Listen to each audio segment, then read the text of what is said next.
Rugby. I'm back, everyone. I went to Durban and I came back without the slightest twitch of a tummy bug. What's been going on in my absence? High quality autumn international rugby? Nice. A legendary Women's Rugby World Cup? Good. Rassie going full Musk on Twitter. Injected into my veins. It's pure entertainment. Saturday was a bumper day of rugby, starting with the most cliché of Fiji games. Let's go down the list to see how many stereotypes we hit. Underdogs Fiji scoring first and making everyone go, ooh. Check. Ireland having to work harder than expected to regain the lead. Check. Fiji's discipline taking a hike and the cards starting to come out. Check. Ireland running out easy winners in the end due to superior cohesion, fitness and discipline.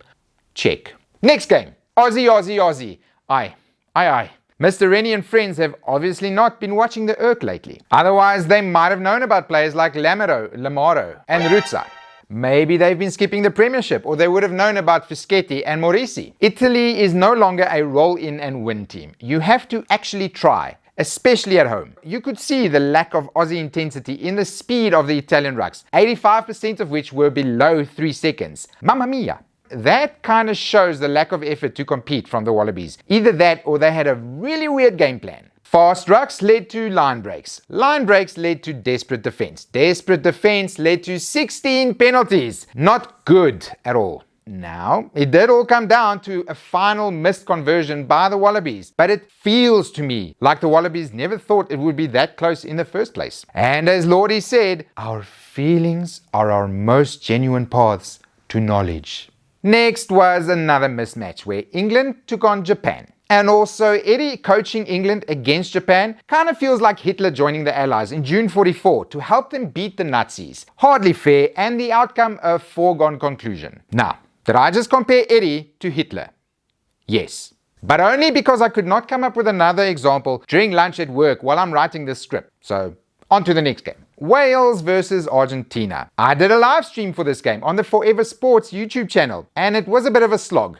Not because of Forever Sports, but because of the rugby. What is it with games against Wales? If you're not the All Blacks, they slowed down to a crawl and the rucks turned into piles of building rubble. Argentina could just not get through that Welsh defense, with Tipuric and Faletau tackling like demons. And if Argentina tried to kick it at them, Rhys Zammit would run it back with interest, or he would kick it with an apparently cannon boot that he's been hiding. Back to winning ways for the Welsh, and on to a dangerous Scotland for Los Pumas.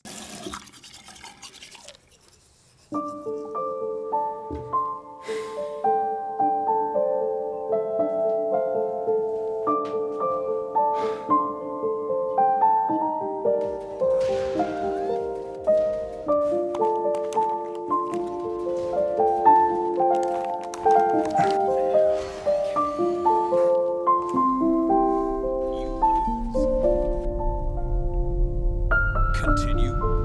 8. 5. 4.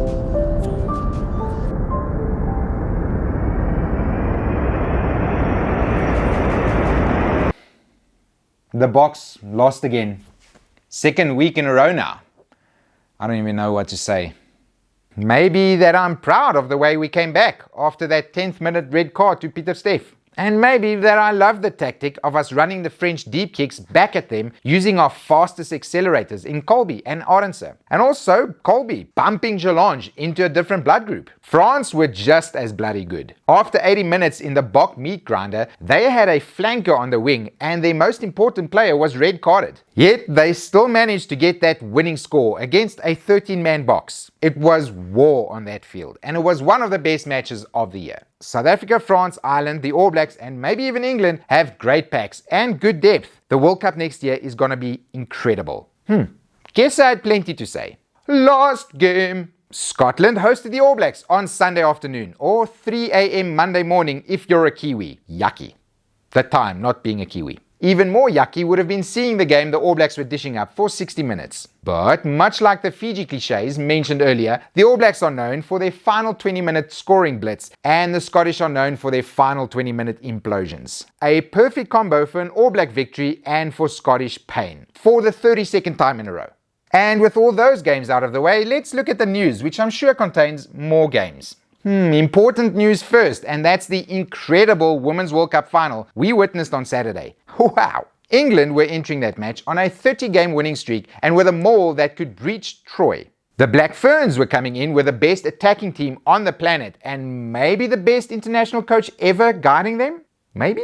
11 tries, 65 points, and one very important line-out steal later, and the English juggernaut was vanquished. The Black Ferns are world champions again, and many congratulations to their players and staff, and to their country for hosting a banger World Cup. It was fun to watch. More women's pro rugby, please.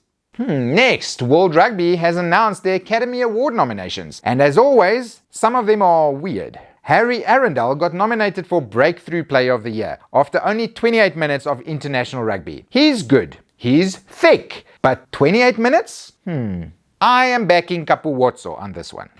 Also, not nominating Artie Savia for World Player of the Year is clown stuff. The man carried the All Blacks this year. Do you know how good you have to be to stand out amongst the All Blacks? The All Blacks? What are you doing, World Rugby? Just give it to Van der Fleer, because he deserves it. And also a reminder that none of this really matters. It's all fluff. Unless the Safa wins it, then it's really important. What is important? Well, the rugby update. It's over for this week. And I know the box squad is out, but it was during recording, so I'm not going to talk about it. I will see you all next week after we've hopefully taken Italy very seriously. Bye. Ciao!